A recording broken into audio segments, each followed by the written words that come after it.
Hello and a warm welcome to the Eat, Move, Live 52 podcast from your hosts Roland and Galina.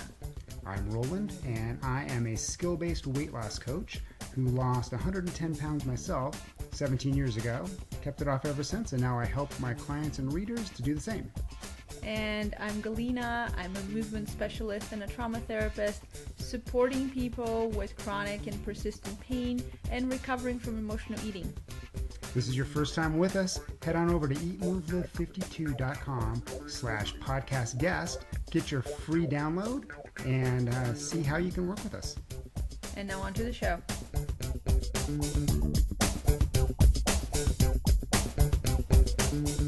Hi, and welcome to the Eat, Move, Live 52 podcast.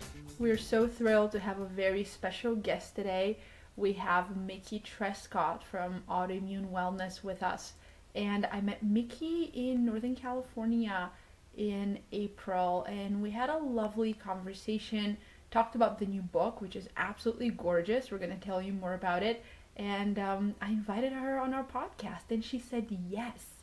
For those of you who don't know who Mickey is and why you hear this excitement in my voice, Mickey is a certified nutritional therapy practitioner and author of 3 best-selling books, the Autoimmune Paleo Cookbook, the Autoimmune Wellness Handbook, and the Nutrient-Dense Kitchen. Gorgeous book! She's also the co-host of the Autoimmune Wellness Podcast, and she co-teaches the AAP Certified Coach Practitioner Training Program with Angie Alt. Her journey to the Autoimmune Protocol started as a vegan, having been diagnosed with both celiac and Hashimoto's disease. Instead of feeling better after the diagnosis, she continued to suffer for many months of deteriorating health until she made the transition to the Autoimmune Protocol, slowly reversing vitamin and mineral deficiencies and greatly improving her health. Today, she lives with her husband Noah on their homestead in the Willamette Valley in Oregon with their cat Savannah and horse Bear. When she's not getting crazy in the kitchen or researching how to live better with autoimmune disease, she can be found riding horses on the family's farm, obsessively knitting a pair of socks, or figuring out how to build a non-toxic, sustainable home. Mickey, what an honor to have you with us. Welcome. Oh, thank you guys both for having me here. I'm really excited to chat with you today. I have to say, once you said yes to the podcast, I immediately reached out to a few of our readers who I know are super fans of yours. And let me tell you, we've never had a guest that people were more excited about. I got a ton of questions and I had to filter through them to choose the best ones for this episode. Oh, that's really sweet. Thank you. So I'm going to jump right in because we have so many questions for you, Mickey. Where is the autoimmune paleo community today compared to 7 years ago when your first book was published? I love this question. So the AIP community, as you can imagine, is completely different than it was about 8 years ago when it started. So basically a sentence in Rob Wolf's book got us all started on this path, and us meaning me and about 5 other women who I connected with in the very early days who were just really reading between the lines and trying to search for information about how people with autoimmune disease could help heal their bodies. And in the Paleo Solution, Rob just wrote about something he called the autoimmune caveat and how he saw research that people with autoimmune disease should avoid a few extra foods because these foods were indicated in the research that they could be problematic for people with autoimmune disease.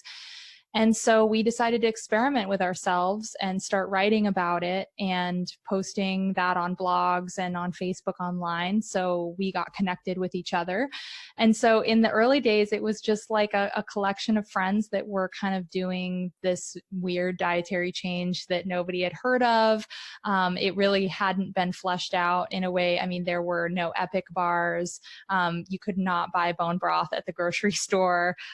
You couldn't even buy whole turmeric root at the grocery store. It was kind of before a lot of these food trends that have made eating this way so accessible and convenient for people. We had to do everything ourselves, and we had to find the inspiration within ourselves because we didn't know if anybody who had been successful. So all of us were very sick. We had varying autoimmune diseases, ranging from I have celiac disease and Hashimoto's. I have a friend with multiple sclerosis, different skin autoimmune diseases. And so just kind of seeing in this collection of women how they responded, and all of us really experiencing pretty stunning progress and then continuing to write about it. So from there to here, I mean, now we're 20 or 30 books deep.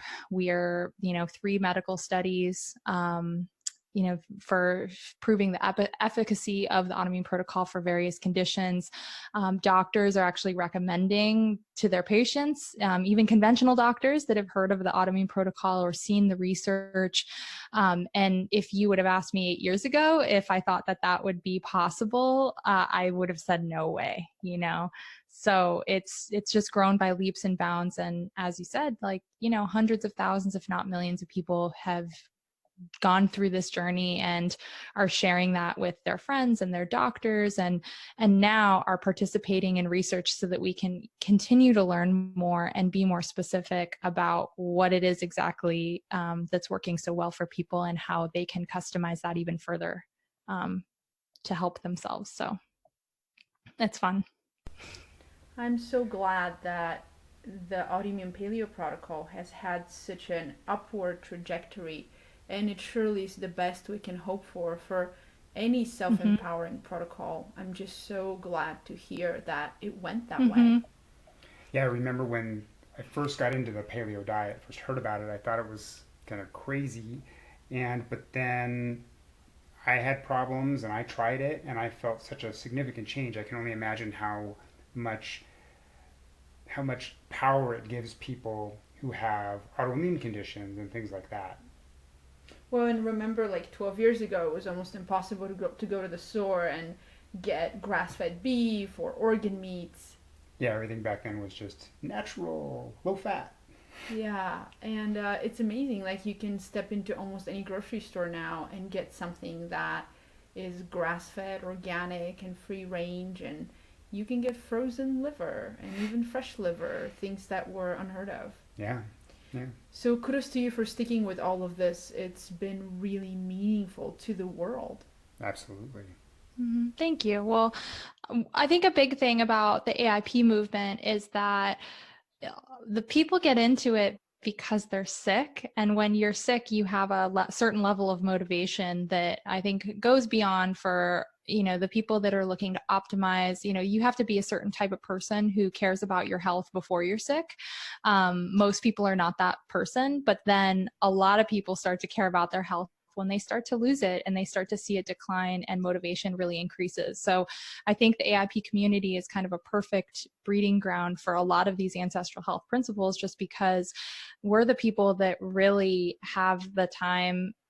A lot of us are not working jobs. I know I spent a long time not working, and I had a lot of time to think about all the things I wanted to do and figure out how to do them and implement them. And the stakes were very high. So compared to, most people, I know, there's a lot of research out there showing that, most humans on this planet need to be caring about all of these elements, like where our food's coming from, about movement, about connection, about sleep. But just trying to get people to understand that and take it seriously, I mean, that's a really big gap to bridge. But when you look at a chronic illness community, it's kind of like we're perfectly aligned, just because, we have a lot at stake, and hopefully that can then grow into showing all of the people in our lives that are maybe not quite sick yet, inspire them to take care of their health too, because, we're all in this together, and, it's how we create a vibrant, healthy planet full of humans that can follow their dreams and, take care of each other. So yeah. As I was reading through your story, your extraordinary story of recovery, I couldn't help but wonder, was there a moment that on your trajectory you felt like, this is my now, this is the moment that I really need to dig deep into myself and find the agency and the spiritual ground to make a big turnaround, because this change isn't going to come from the outside? Do you remember a moment like that? Yeah, I mean, so I had a very long downward spiral. It was about 6 months, and it kind of, my health changed very slowly. and continue to get worse. And I had been diagnosed with 2 autoimmune diseases, but I was experiencing symptoms that weren't really explained by those autoimmune diseases. And so then we were investigating other options, and my doctors thought that I was developing another autoimmune disease or 2. And at one appointment, a doctor told me, oh, you're showing symptoms of lupus or multiple sclerosis kind of overlapping, but we don't have enough testing to really diagnose you affirmatively right now. So you're just going to have to wait for about 6 months and continue to have these symptoms. And then we can have a discussion about, which autoimmune disease it is and if there's any medications we can use to treat it. And I had just been through 6 months of downhill. And I just remember I had a really big mindset shift of like, oh, if that's the only option they have for me is just to wait and continue to get worse for 6 more months, like I need to do something. Like, what can I do? And so I shifted from what can I learn from my doctors or what can they do for me to what can I do for myself? Can I eat different? Is there any natural therapies that they don't know about or they don't use that I can employ to feel better? And so that was a really big shift for me. And it was shortly thereafter that I found the Autoimmune Protocol and I started making a bunch of changes. So 1 page in a book was all it took, all in quotation marks, for you to turn around your whole health trajectory and help millions on the way. So impressive. One of the things that, we talked about was how autoimmune paleo and paleo in general have had this pushback throughout the years because of lack of research. And this is something that you and others in the community are really, really changing in a significant way. There's a study that came out last year, one that came out a month ago. You're in the midst of a 3rd research project. You're such an insider to this. So can you tell us a little bit more about the research? Yeah. So about 3 years ago, my partner, Angie Alt, and I, we run a blog together called AutoimmuneWellness.com that provides information for people that are interested in the Autoimmune Protocol.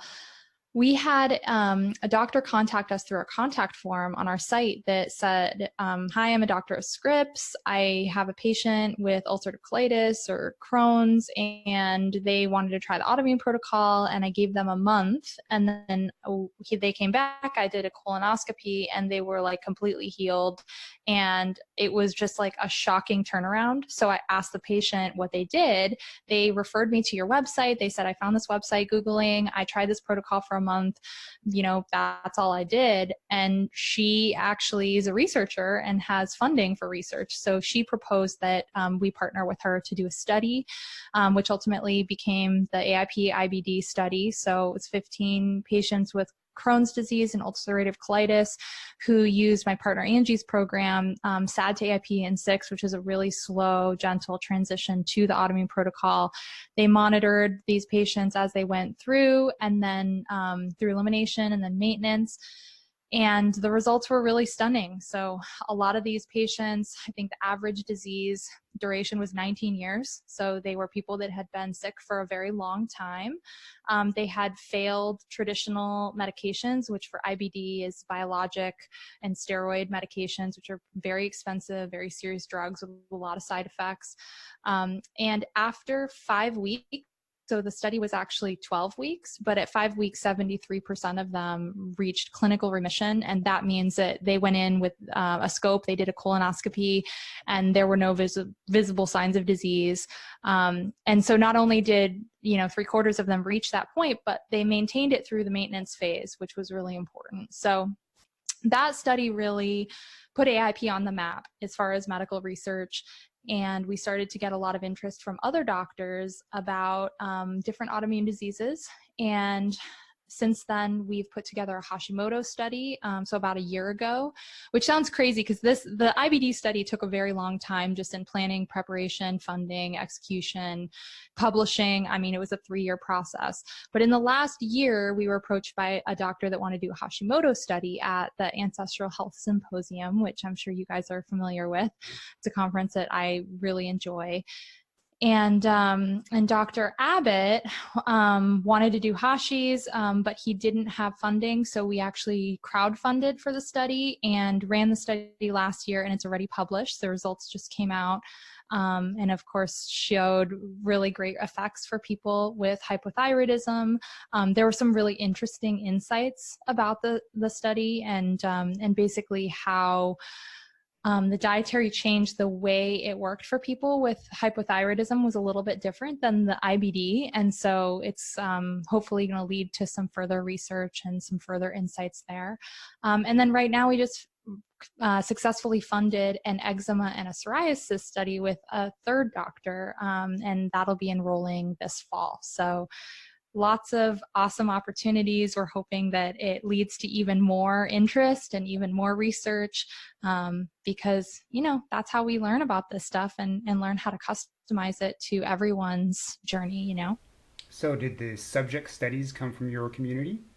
Well, so the second study we selected, we selected people that had not done the Autoimmune Protocol, which is actually hard from our community because most people have. So we put it out using our community, but a lot of times the participants came from like a friend of a friend. So like if you had tried AIP and you have a friend that has Hashimoto's and they haven't tried it yet, a lot of the participants were those type of like second removed, or people that were in our community that just haven't had the courage or the right space in their life or the help, frankly, to actually make the transition and do it. So yeah, I can certainly tell, in the client population we work with, how many people don't have the energy, or they're single moms, or they just haven't had the environment to try it. Mm-hmm. I'm the kind of person who's willing to try things as long as I know they're safe, just to see if it might help. But I can totally see how people will be inspired by the fact that there are studies that have been done and that there are studies actively being done supported by doctors and nutritionists. Well, yeah, it's amazing if you think about the Mediterranean diet. Mm-hmm. Everyone imagines, well, olive oil and olives and whole grains and fish, what could be bad? But those don't tend to be things that people are addicted to. And then, you come to the Autoimmune Paleo Protocol, or even like a simpler elimination protocol, like a real food reset. And people are like, well, what do you mean I can't have sugar? Because on, the DASH or the Mediterranean diet, nobody says you cannot have these things. They just say focus on all these other things. Right. Yeah. So we're hoping that by crowding out the fast food, or by crowding out the convenient sugary foods and drinks, you improve your health, and you do. But what happens when a food is the culprit, right? In this case, because there's a system or multiple systems that are compromised. So I'm not surprised that people have been waiting for research.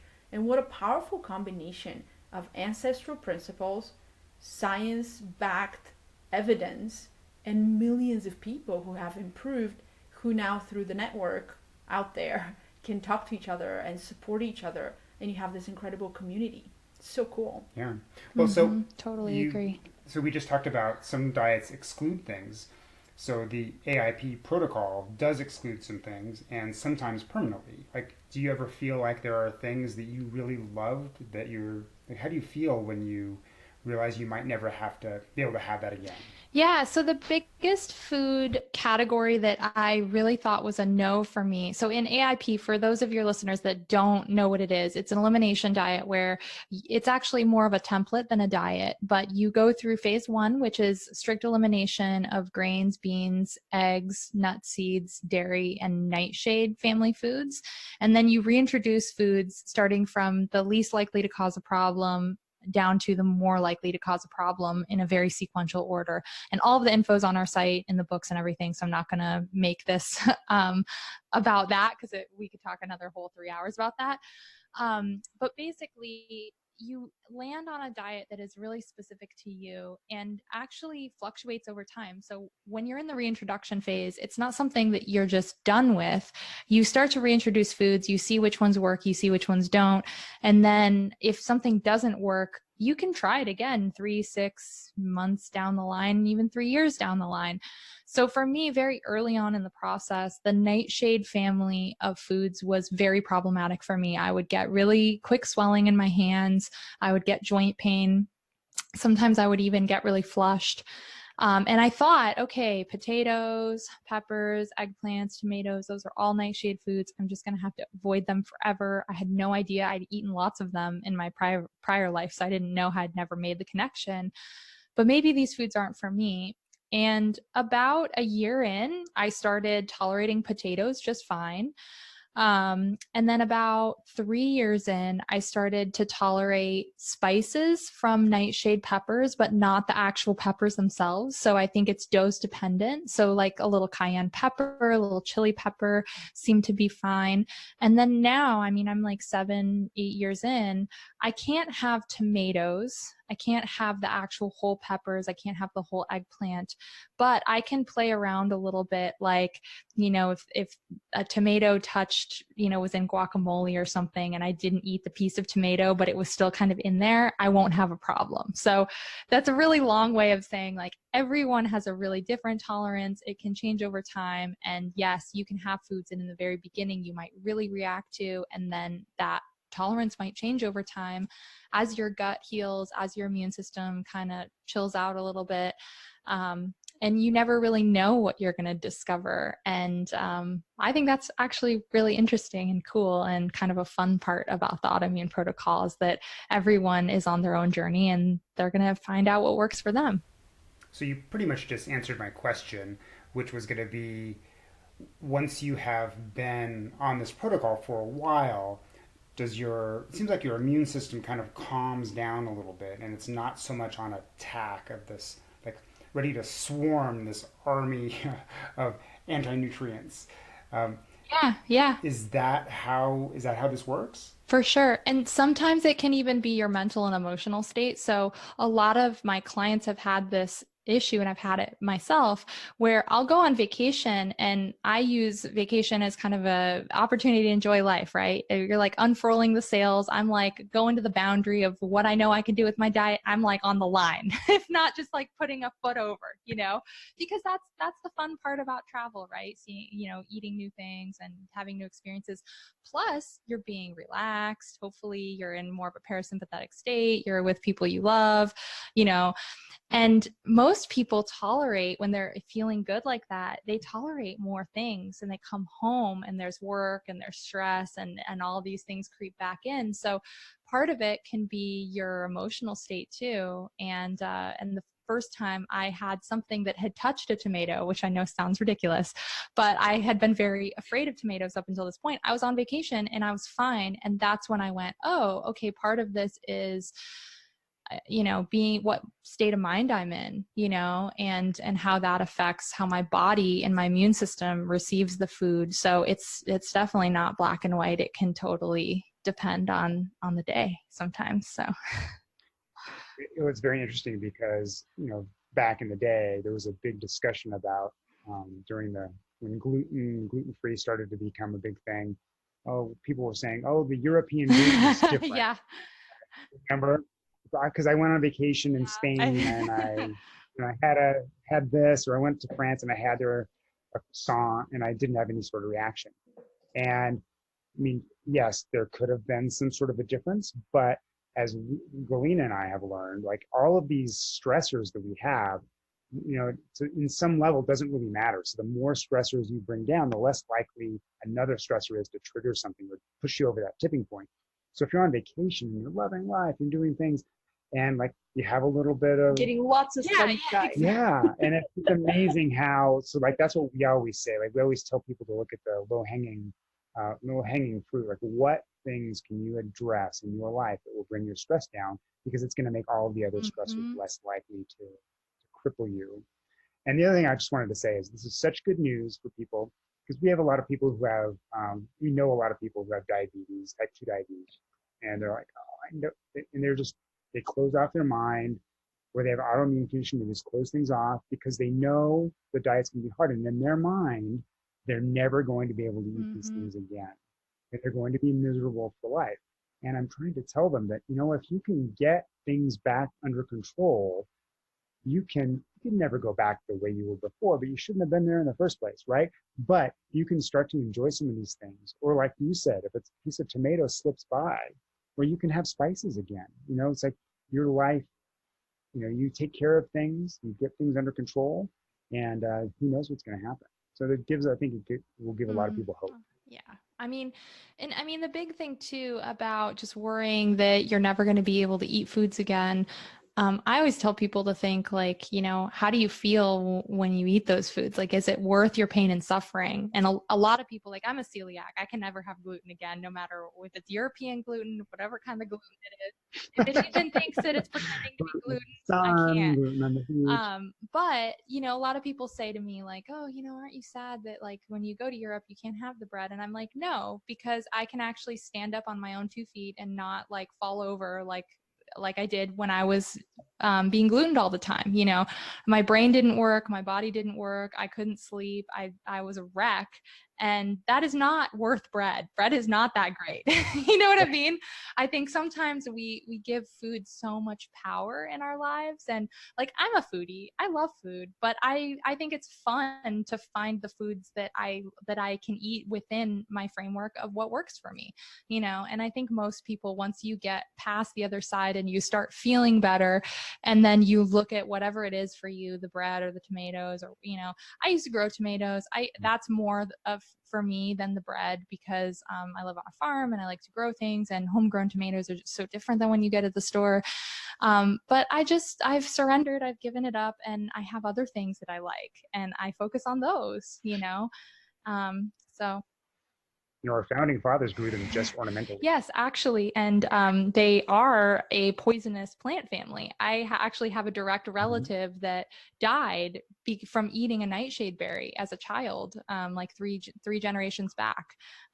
So, it used to be a very poisonous plant that, in the Middle Ages, people used to poison each other with it. And that small compound is what triggers the immune system. And that's what everybody's reacting to. So, interesting little food fact, but very, very interesting. And I think, you spoke a little bit about being in rest and digest and that more parasympathetic electricity when we are on vacation. And I think what people forget is that the immune system is a part of the fight or flight system.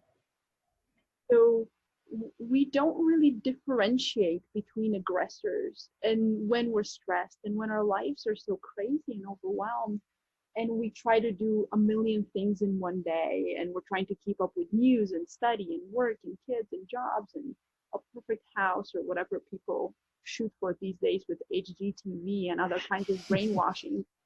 What happens is we just lose sight of what our normal tone is, and we're so overwhelmed. And so European gluten then, is this mythical creature now, but the actual mythical creature is rest and walking and being outdoors and taking 4 hours to eat, which in Europe we do. And in America, it's 2 to 11 minutes in the last research that I read, the average meal, 2 to 11 minutes. Well, they should stop studying us because we're bringing the average down.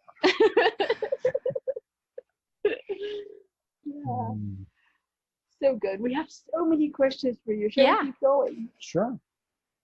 Well, one of the things that I've heard, you have celiac and you obviously had symptoms, but I've heard that there are people who have celiac disease who don't necessarily have any like pain or discomfort, but are there other symptoms they can look out for autoimmune conditions that might not, I hate to use the word trigger, but trigger their mind to say, oh my gosh, I have this autoimmune condition. I got to. Yeah. So, this is really common with celiac, but a lot of doctors think of it as a GI disorder, which physically it is, but the way that it manifests for some people and the way that it manifested for me was not in any digestive discomfort. I did not have any pain. I did not have any bloating.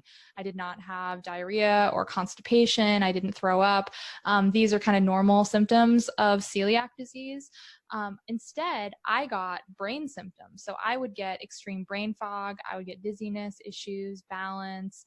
If something fell on the floor and I needed to pick it up, I would fall over. I was just really uncoordinated, unbalanced. And then emotional instability. So I had a really hard time regulating my emotions or having even the appropriate emotion. So I would just like be cooking something and it wouldn't go right, and I would just start crying, and I would leave the pan flaming and, you know, about to burn the house down, and I would just be sitting on the floor crying, not understanding what was happening.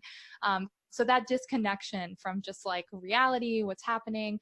You know, I've talked to a lot of doctors who are kind of like, that's not really a symptom of celiac disease, but I can tell you it stopped the day I stopped eating gluten. So, and I've heard from many other celiacs that have had experiences like that. So, the moral of the story is that I think there is a wider spectrum of what people can experience with autoimmune disease, especially people who are highly sensitive and who are understanding that there's something wrong with them maybe before clinically there are other symptoms.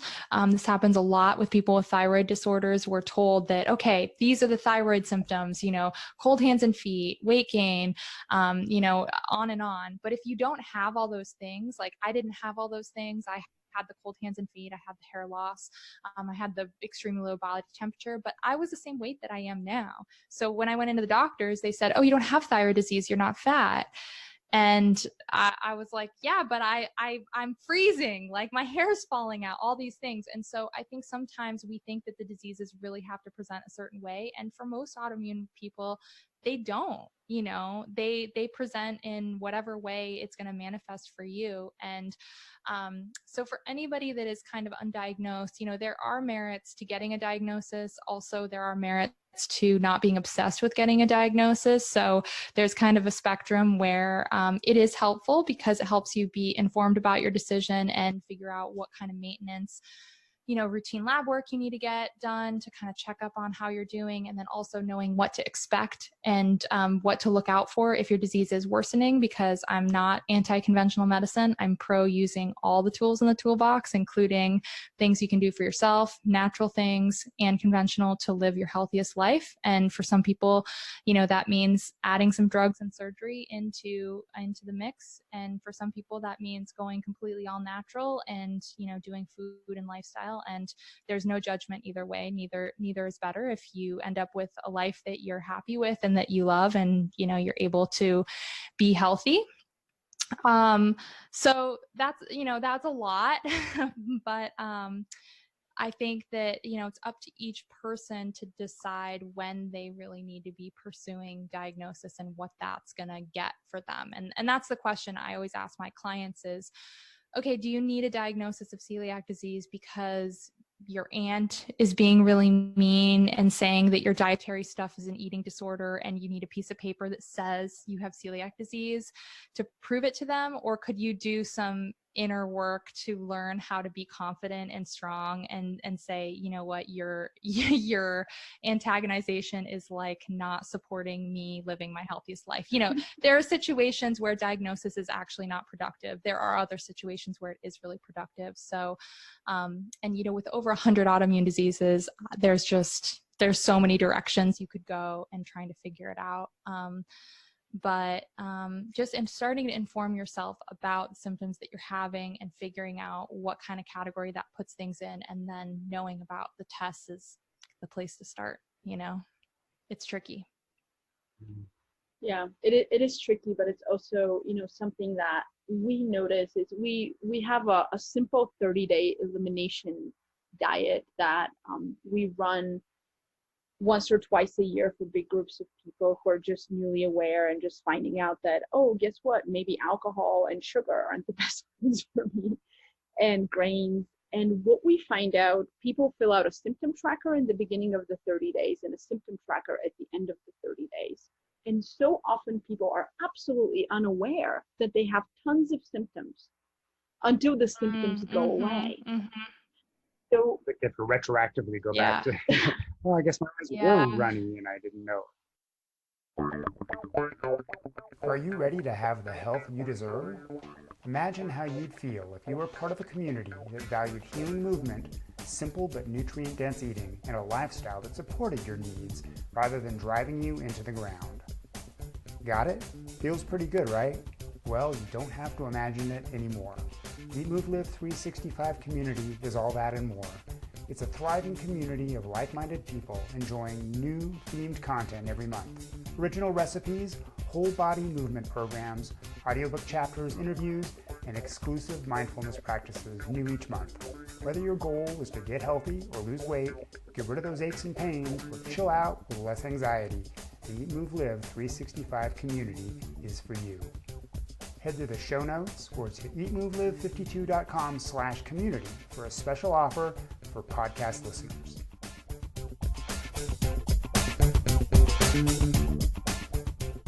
I was running for 12 years and I didn't have a diagnosis. So I'm curious, in the process of elimination and reintroduction, given that most people live this highly stressed out, fatigued, disembodied life where they're overwhelmed and they might not be paying attention. Like, I'm a hyper feeler, I'm a sensitive person, I'm an empath. I can feel the drop of micronutrients in my body, but most people aren't like that. And I'm not saying it's a blessing. So what would you say for most people are the typical symptoms that you see? If they go away with AIP, then maybe in reintroducing in the last phase where you introduce the most problematic foods, maybe they come back. What are some typical symptoms that people can look out so for? the first thing is just that to know that during the elimination phase, in order to move on to reintroduction, you have to have meaningful changes. And that means something that is trackable, that you've noticed a concrete shift, that you can then use that new baseline in order to gauge if reintroduction is working. If someone doesn't have that, it's really hard to tell when they start reintroducing foods what's working for them. So like a symptom tracker is super helpful. It's, non-negotiable in my practice. But seeing how people's baselines change from before they start the elimination phase to right before they start reintroductions and then through reintroductions is incredibly helpful. People can so a lot of people with autoimmune disease come to the Autoimmune Protocol wanting their autoimmune symptoms to go away, right? So if someone has alopecia, they want their hair to start growing back. If someone has psoriasis, on their arms, they want to see their rash go away. If they have Hashimoto's, they want to see their fatigue go away. I wish I could say that for everyone, those are the things that are resolved the first, but that's not always how it works. So a lot of times we're just looking for really basic functions, things that health coaches are super tuned into that regular people are not. So it's the ability to sleep enough, falling asleep easily, staying asleep, waking up at the right time, not feeling fatigued. Digestion. How does your food feel in your stomach? Are you getting any kind of reflux or indigestion? Is food moving on appropriately? Or are you getting bloated? Or do you feel like there's any increasing in constipation or diarrhea? How is the bowel habits changing? Those are the really basic things. Skin, even for the person with psoriasis who's worried about their lesions, they might just see that their skin looks a little bit smoother. They might look brighter. Their eyes might look a little less red. These are things that aren't sexy to people. They're like, they want the thing that they want, but they don't seem to think. Like, I've worked with people who have come to me with 7 bowel movements a month in their food in their tracker, and saying, not even listing that they have constipation, and after doing an elimination diet, they're starting to have a bowel movement every day.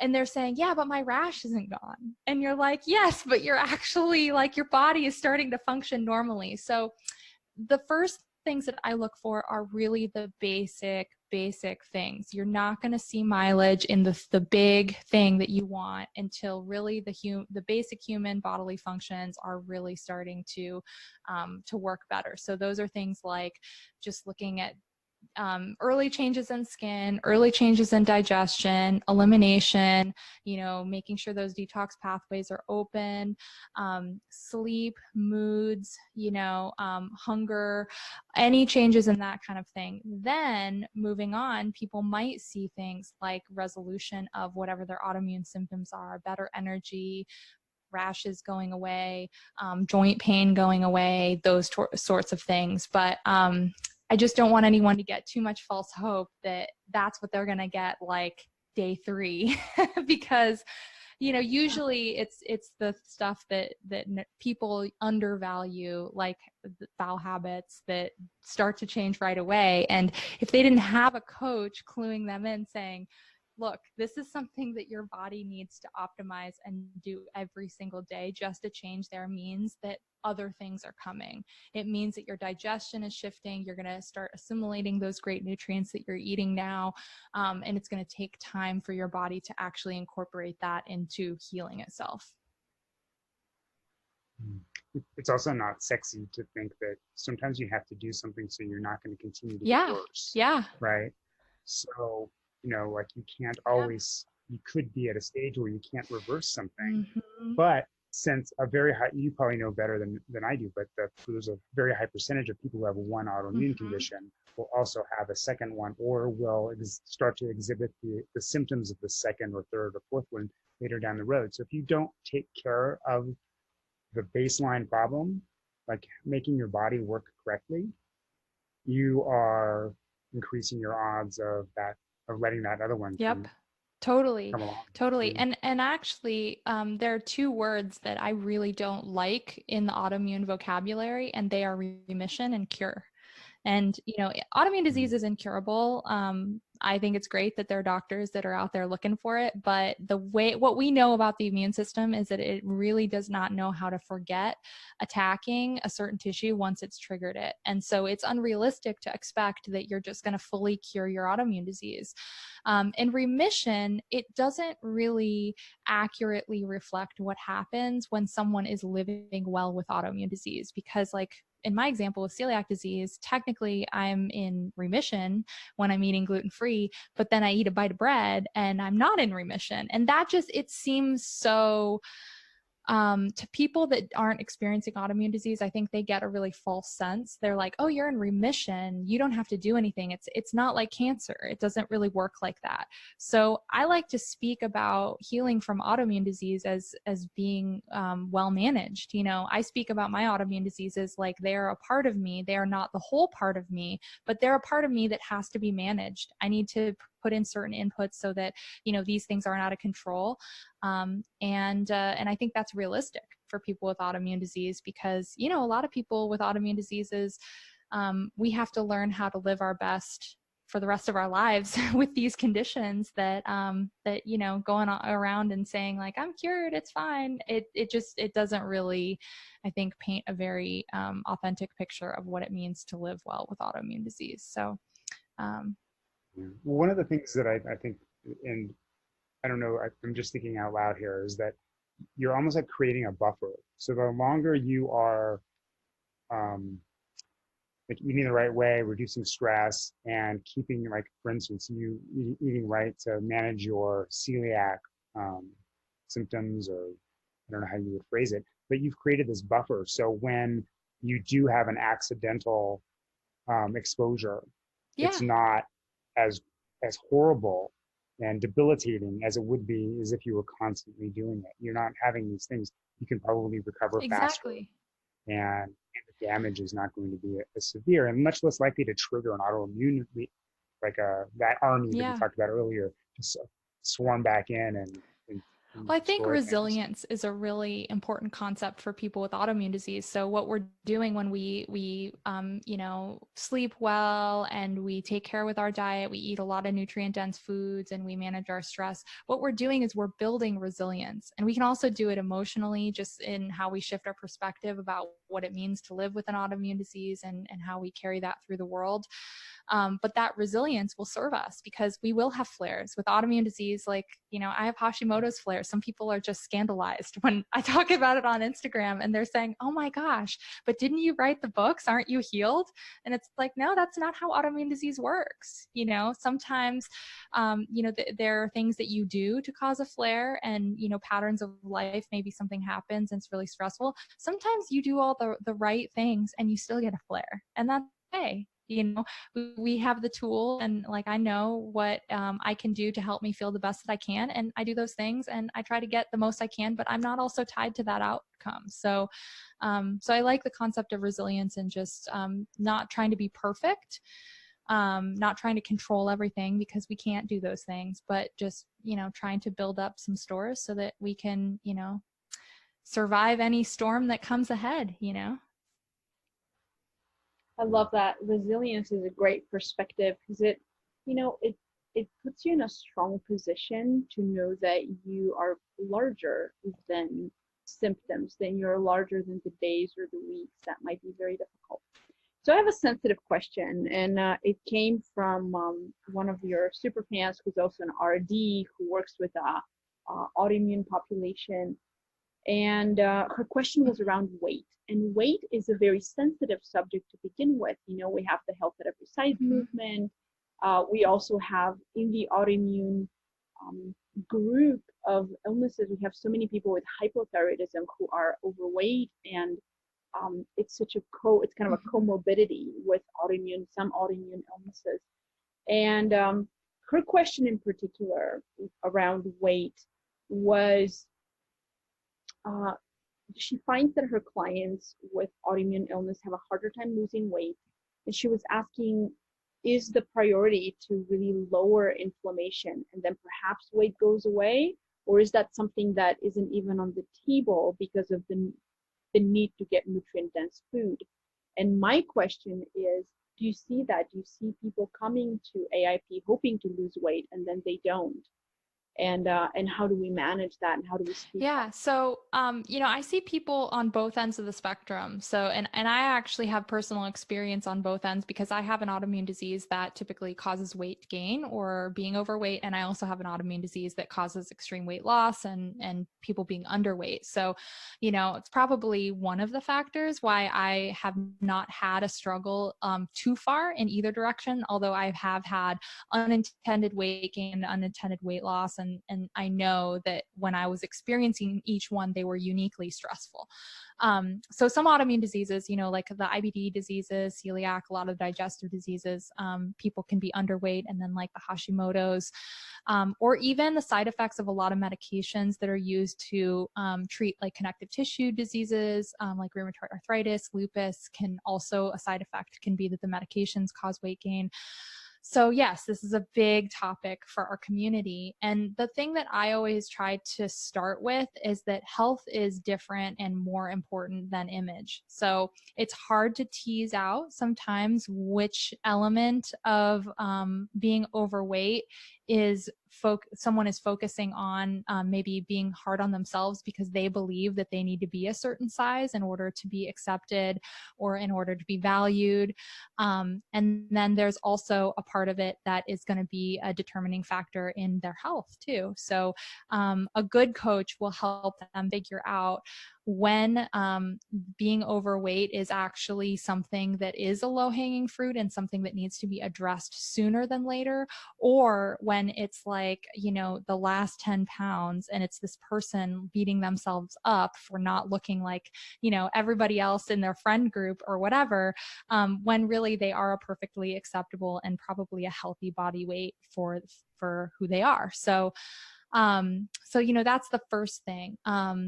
I always encourage my clients to focus on health before, or the way they feel before how much they weigh, and actually it's the underweight clients that are the ones that I will put the most input into trying to get them to gain weight, because those consequences are pretty bad when someone is constantly wasting.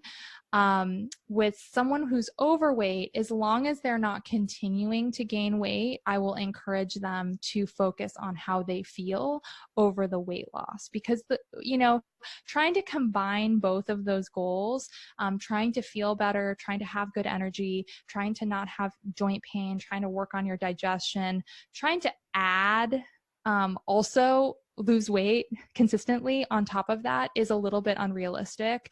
And so I'll encourage people to go at least, 6 months, as long as they're maintaining and not continuing to gain without making any other tweaks. So that might be, to their exercise routine or their movement routine. It might be making tweaks to their macros, those kind of things. But I think having those two goals in there at the exact same time can be really stressful for people. And this is a really good moment to have a discussion about what health is and separate that from image. It's hard to do in our culture,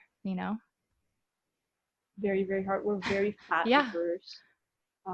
And I feel like the health at every size movement has brought attention to the fact that you can be Mm-hmm. healthy at every size. And at the same time, if you have an illness, it's about how can you be healthier with what you've been given. And so it makes it extra complex. I am curious, with the other part of the question where, when inflammation is kind of brought under control and we're eating a nutrient dense diet and correcting nutrient deficiencies, do you find that naturally brings people towards their more natural Yeah, way? and actually one of the things that I didn't bring up that we noticed in the Hashimoto's AIP study, and these were all women with hypothyroidism, is that weight loss was common throughout the study.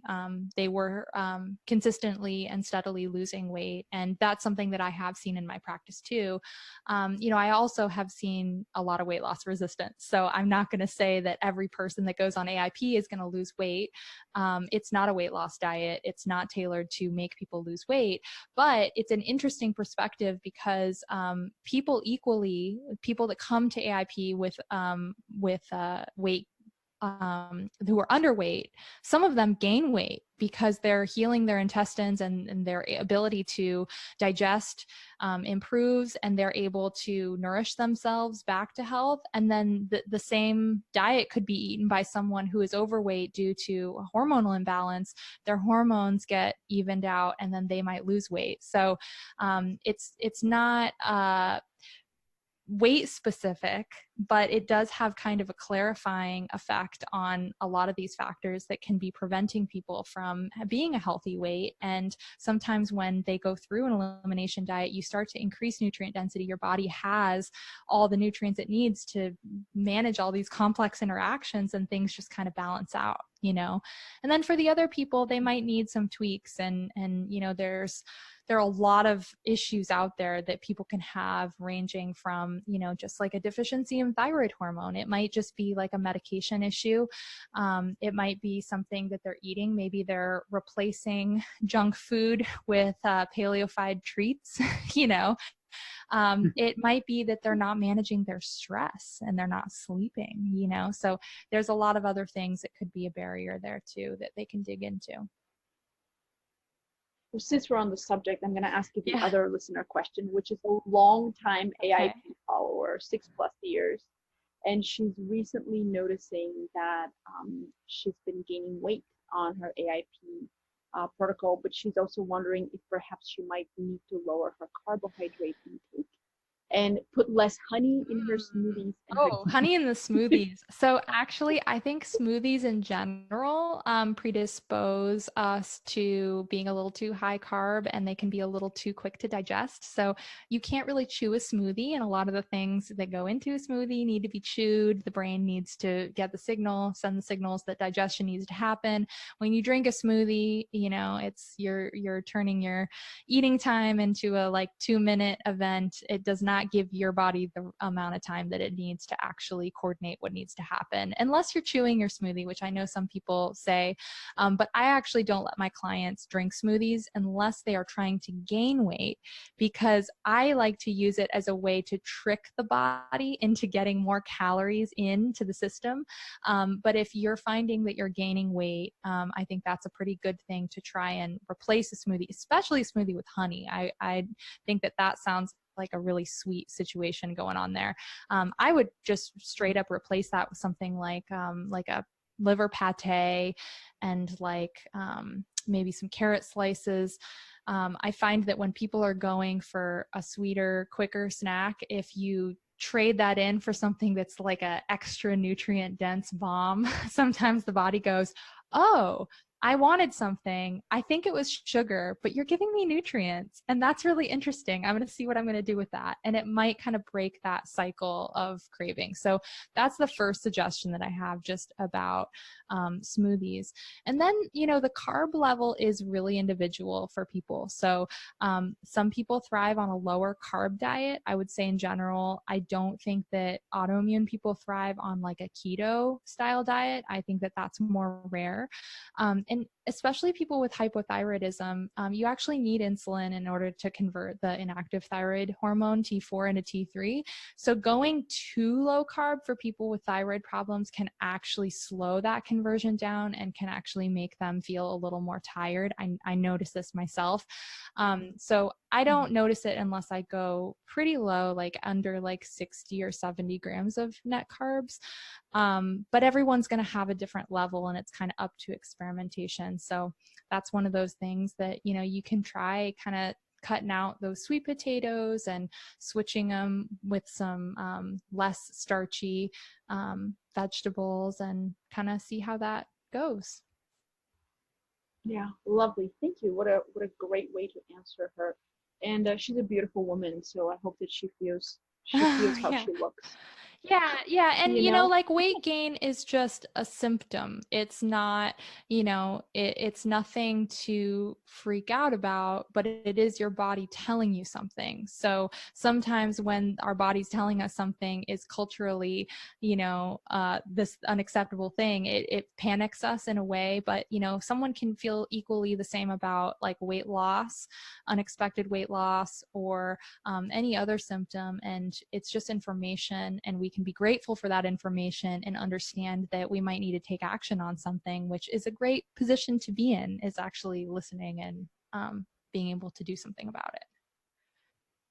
Sometimes I tell my clients, I am so grateful that my body tells me what's something I can feel and see in the mirror, as opposed to all these hidden ways that it might be conveying something on the inside that I can't feel. Like I can't feel the lining of my, the endothelial lining changing, or I can't feel my villi changing, or the diverticuli changing, but I can see my rolls in the mirror, and that's in a way a blessing that we have something we can see and act upon. And just on the smoothie theme, I'm 2.5 years into an orthotropic treatment to change my jaw alignment and teeth alignment, and I have not been able to chew for 2.5 years. I can tell you that eating a ton of smoothies and pureed food and blended salad has really put on some weight on me, and I have been hungrier than I've ever been in the last 2.5 years. And it's just an interesting thing to observe. Wow, it's healthy food, but because it's blended or pureed or taken in liquid form, it really has a different effect. So I'm very glad that you spoke about it. Yeah, and it's interesting. I like to explain it on the flip side as using that as a tool for people who need extra nourishment and need to gain weight, because that will make the people that maybe are gaining weight going, oh, like if I don't want this, then maybe why am I having a smoothie for breakfast every single day? And so it's usually the people that are undergoing cancer therapy, chemotherapy, that are having a hard time getting good nutrient dense food, or people that are underweight, that I really recommend smoothies for, because of that opposite effect. Yeah, I love that. Okay, we have a couple more questions. We're going to let you go. So we love your latest book, right? And there's a picture of your grandma, right? So do you have a special connection with your grandmother, or has this influenced you? I do, yeah. I mean, she's just always been someone who loves cooking and loves bringing people together over a great meal. So, yeah. I love that. I have a grandma like that too. I always feel like she's over my shoulder when I cook. Like, oh, put more of this, put less of that, It's so sweet. Yeah. My grandmother was not an amazing cook. She was fine. But so like I get my inspiration from other places, like your cookbook. And I'm super excited because I want to be able to eat things like liver and organs and stuff like that. But in American culture, we just didn't grow up with that, right? So it's really interesting. So I look forward to it. Ooh, well, I got some pate recipes in there you're gonna like. I know. I do love pate. My father's from Germany. Love liverwurst and Braunschweiger. So pate is is the one area where I do enjoy it. And I come from a part of the world where we eat kind of unmentionable parts. Like, little kids love lamb brains, and it's just like something you put on toast. But being in a mixed family and also being away from those ingredients that, like, I don't know where to get lamb head here. Like, I have no idea, and I don't even know most times where I'm from. You can just order it and they just bring it to you. And here it's really not on any restaurant menu. So we're very, very grateful. I love your oysters dip recipe. I like trying that because I have a texture thing with oysters. So I feel like maybe if they're hidden in there, I can totally do it. Talking about your book, what do you have to say about, I feel like so many people feel intimidated by making nutrient-dense food, yet at the same time you make it so accessible in all of your tools, including your latest book. What do you have to say to somebody who just kind of needs a little bit extra push to start? So I would say, start with a thing that you already know that you like. So if, say you're someone that, you don't eat a lot of seafood, or maybe you eat no seafood, and the only seafood you like is whitefish, don't start with clams or shrimp, you know what I mean? Or sardines. Start with the whitefish. If you know you like it, start finding a few different ways to cook it and start branching out into more fishier tasting fish. Instead of, going from a 1 to a 10, just go each step up. It might apply to vegetables. If you don't like green vegetables, start by finding the one green vegetable that you can tolerate the most, figure out the best way to cook it, and then move on from there. I think a lot of times people think that they have to go all the way, or if they're not eating, the pate and the oysters and, the shellfish and salmon and doing the bone broth, they're not doing it right. And, depending on the person, some people are like, oh my gosh, I was brought up on liver. I love liver, but I hate seafood. And it's like, great, start with the organ meats. If that's something that's in your comfort level, it's something you have the taste buds for, great, go for it. On the flip side, if you're like, gross, organ meat, nuh-uh, I'm not doing it. But I like seafood, then eat a bunch of seafood. A lot of nutrients overlap. And part of what I was doing in giving people all of the tables in the book was just to show people how they can get those nutrients. There isn't one food that's the deal breaker if you're not going to eat it. You guys heard it here first. You don't have to eat pate in order to be AIP. You can find those nutrients in other places. You might have to be more creative. And maybe eat something else that you still don't like, but don't like as much as the other thing you're trying to avoid. But that's totally normal and fine. So start with the things that you actually, you like, build the foundation from there, and then move on. And you take baby steps. You don't have to do it all in a day. I love that. I love that. And let me just say that your journey from being a vegan to being a nutrivore is just so inspiring. And I know that not everybody's going to walk that journey from being vegan or vegetarian into being a nutrivore the same way as you did, but it's amazing to see that it's possible and what it does. You spoke about the first time you had lamb. I think it was lamb that your partner or husband made for you, and how your body temperature went up by like 5 degrees immediately. What we lovingly call the meat sweats in our household. And how your cheeks got all flushed and red, and your body was like, yeah, I needed this to be able to make some energy. Yeah, it was a hard transition, but for me, I didn't want to eat meat, and I said, I'm going to try this as a last resort. And I tried a little bit, and I couldn't cook it. I couldn't be in the room when it was being cooked. It needed to be hidden in a bunch of vegetables, and like only a bite. And I still noticed something. And because I noticed something, that's what inspired me to continue on that path. And, that's what we're trying to do when we're eating, is just try to figure out how to be more intuitive about what we're putting in our bodies that are enabling us to live our best, most healthy lives. And the things that are putting into our body that are either neutral, so maybe they're just giving us energy, but like nothing else, or maybe they're harming us. That education, learning how to feel and interpret what our bodies are telling us I mean, I think it's a life skill, right? It is totally a life skill. And I feel like in nature, we wouldn't have Oh, survived yeah. without it, only because of our comfy Yeah. lives that, we've been able to afford to lose it. But, illness is one of the ways we find our bodies again. And, as a path to inner work and self-discovery, I think in my life, being ill has been a blessing, but it hasn't been easy accepting it. I totally agree. We're going to let you go because we could talk for hours.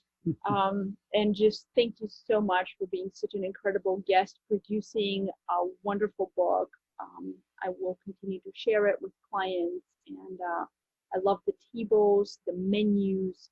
I love soup for breakfast. I was like, thank you. Thank you so much, Mickey, for putting soup for breakfast. I love that. And the fact that you guys address eating on a budget and you have a full season of your podcast around that is just so helpful and respectful for those people who might not be able to go the whole way. And I'm just so grateful for your book and can't wait to share more about it. We're going to put your website, autoimmunewellness.com, your Instagram handle, Angie's Instagram handle in there so people can follow you. And we can't wait for next year when the new... Oh, thank you guys so much. Thanks for all the thoughtful questions and for having a nice chat with me. I really appreciate it. Thank you, and be well. Have a great day, and thanks so much for Bye, joining guys. us. Bye. Hey, thank you for listening. If you like the show, why not subscribe using the podcast app of your choice and get each episode delivered to you automatically. If you love the show, consider sharing it or leaving a rating or review using the links in the show notes. You can find your free downloads and all the ways to work with us at eatmovelive52.com/podcast guest. And thank you for listening to the Eat Move Live 52 podcast.